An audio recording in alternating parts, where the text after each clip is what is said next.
প্রথম সন্তানের অনুভূতি তো কেউ বলে বোঝাতে পারে না। এটা আমার প্রথম সন্তান, আলহামদুলিল্লাহ অনেক ভালো আছে।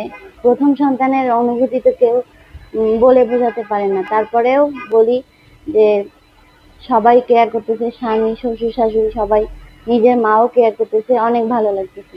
আমি বাবুর নানি, আমার নাতি হয়ে আমি খুব খুশি।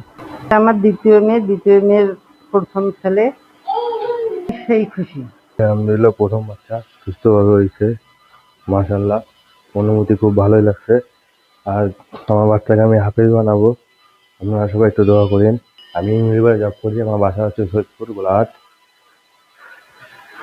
আলহামদুলিল্লাহ এটা আমার প্রথম সন্তান, আল্লাহর কাছে শুকরিয়া।